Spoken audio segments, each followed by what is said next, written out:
Good afternoon, guys. Good morning. Good evening from wherever you're watching us from. This is another episode in the Mental Cactus YouTube channel. As always, I am Counselor Chris and my colleague here. Thank you. We are so glad that you could join us this afternoon. Where we are, it is afternoon.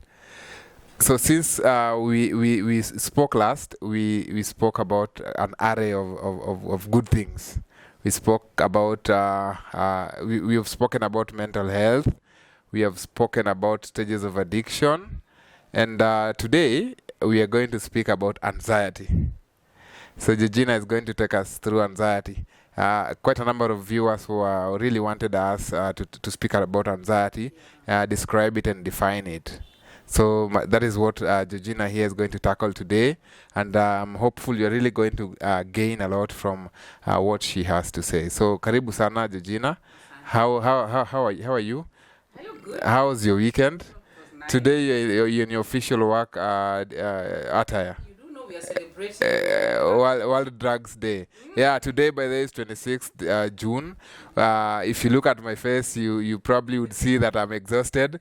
We are coming from an activity-filled day. Yeah, we were marking the World Drugs Day, or commonly known as International Day Against Drug Abuse and Illicit Trafficking.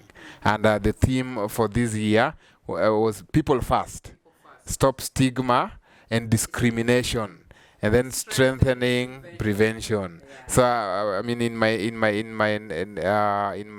session, I will speak about it elaborately. So for now, we want to give Georgina several minutes to speak about anxiety. Yeah. Thank you. But before I do that, like, Share and subscribe our YouTube channel. yeah.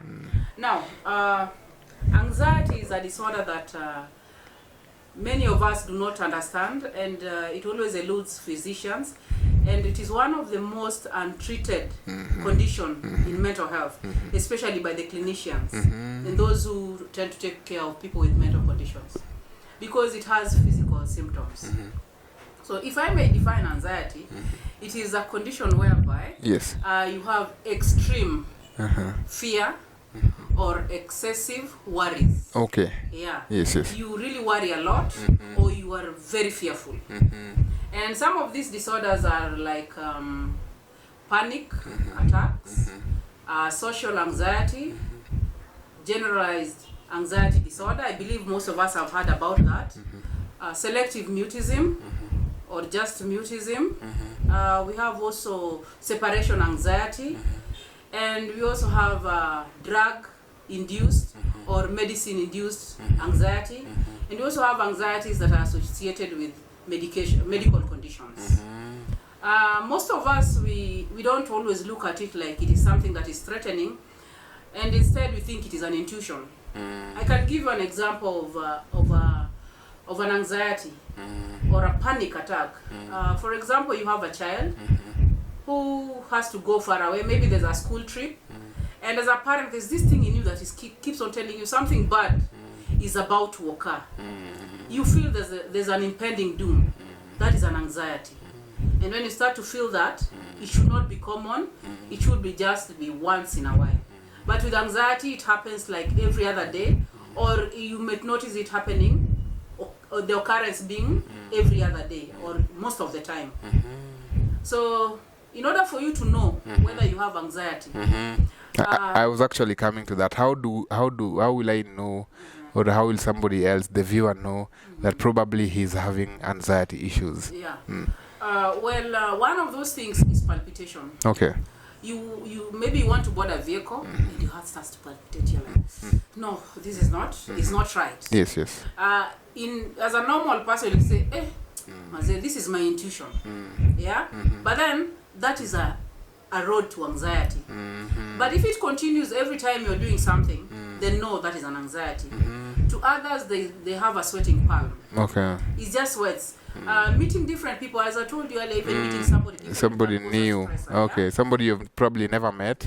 Yes. Yeah, like you're going to an interview and you don't know anybody in the panel. You definitely have some anxiety. Yes. And it will be easier for you to have maybe sweating palm. Yes. At times you have butterflies in your stomach. Yeah, That's the Yeah, you're uneasy. You feel like that uneasiness. Yes. Settled. That is the right word. You just feel like I need to go pee. Okay. You Yeah. come sit down again. I need to go pee. Yes. No, I'm not feeling okay. I have a headache. So Yeah. things just start coming up. They crop up bit by bit. Okay. That is actually you developing Anxiety.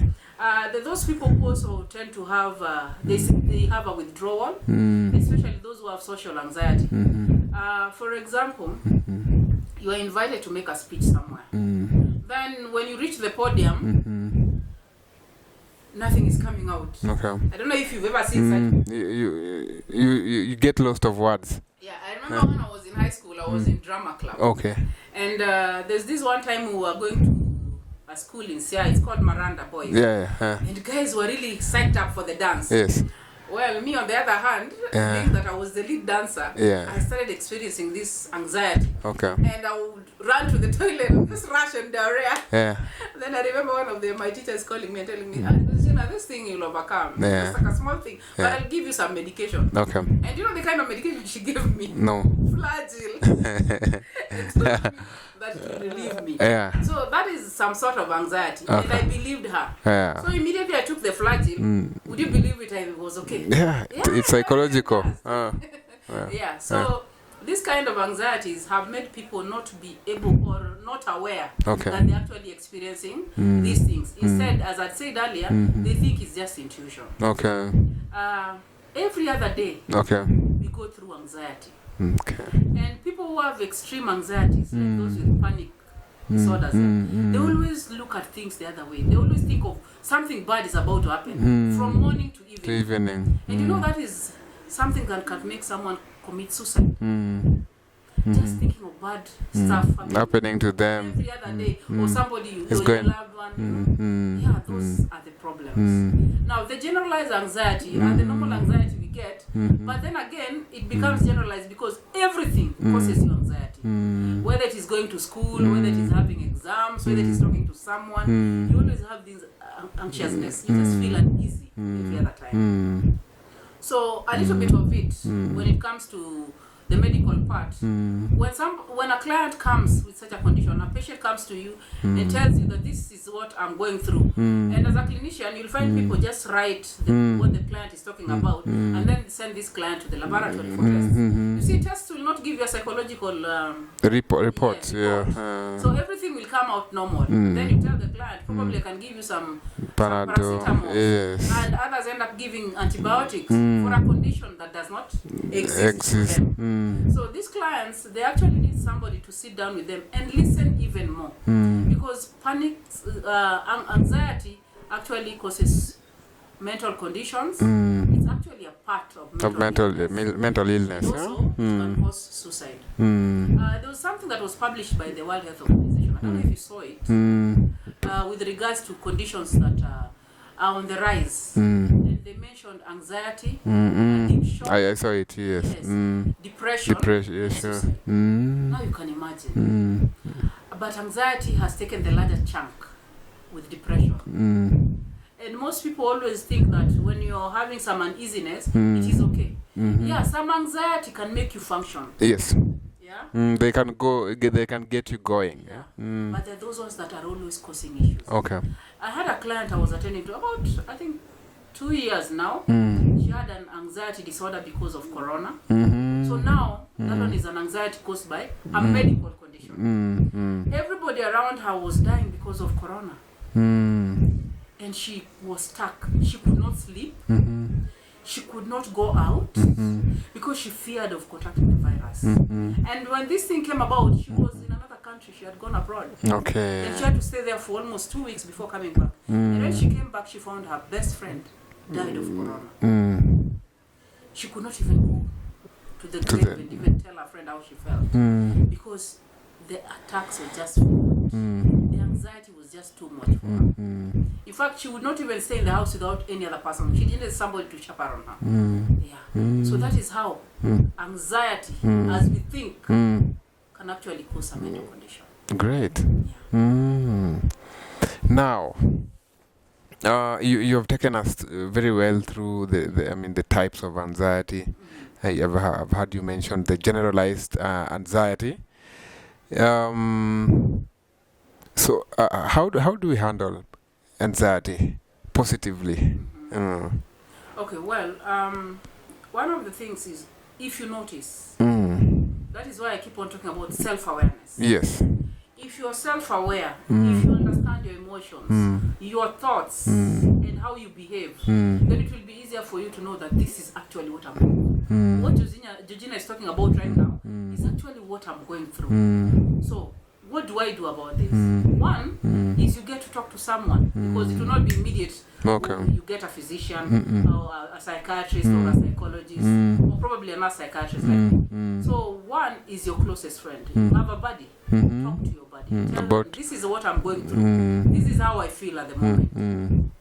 And you see, when you speak to someone, you tell them what you're going through. There's some way you load off some of these things. Yeah. Yes. Yeah, it gives you a relief. But if it continues and you keep on telling your friend, today I feel like this, you see, this friend will be there for you.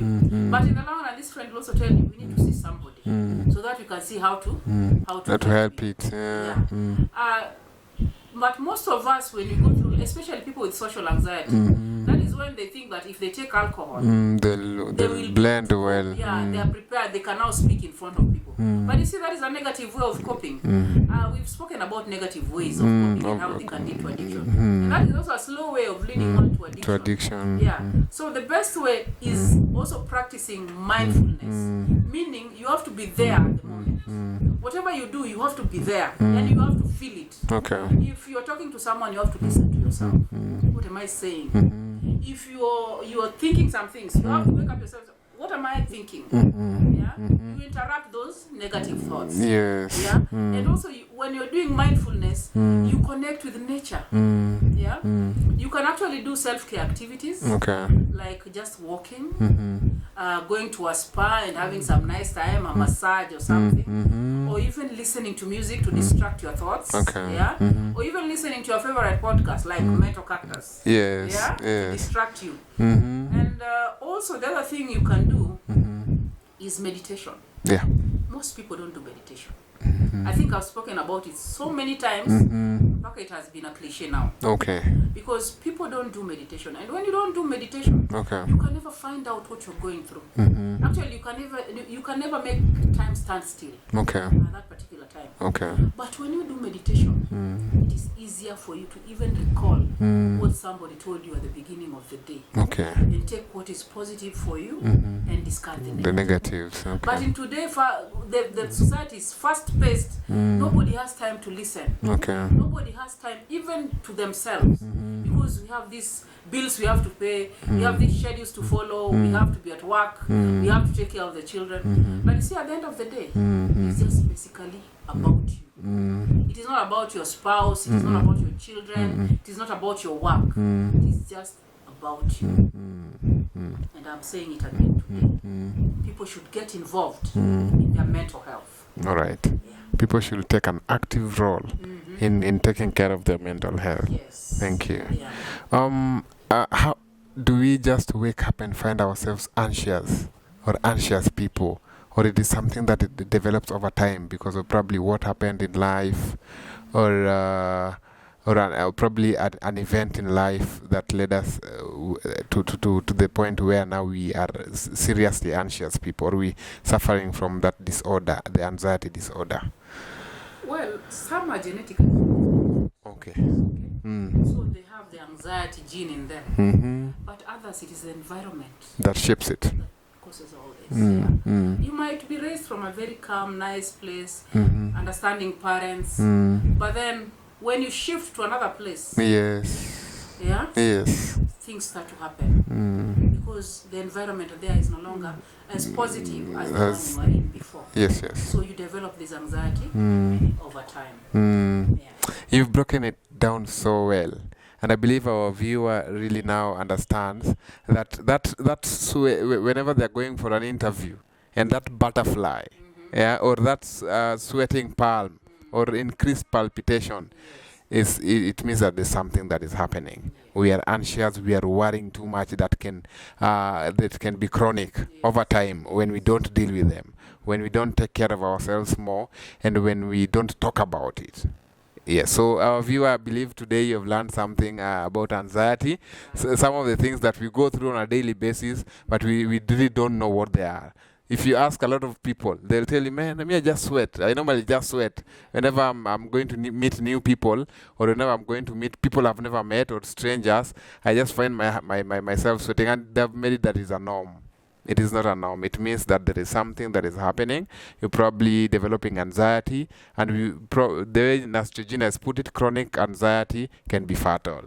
Thank you so much, our viewer. Thank you so much, Georgina, for coming and breaking it down as you have. I believe in our next session, our viewers will again join us. Before you log out, it is my request that you like, share, and subscribe to Mental Cactus, which is our YouTube channel. See you in our next video, and the hashtag is Mental Monday. Thank you so much, and have a good day.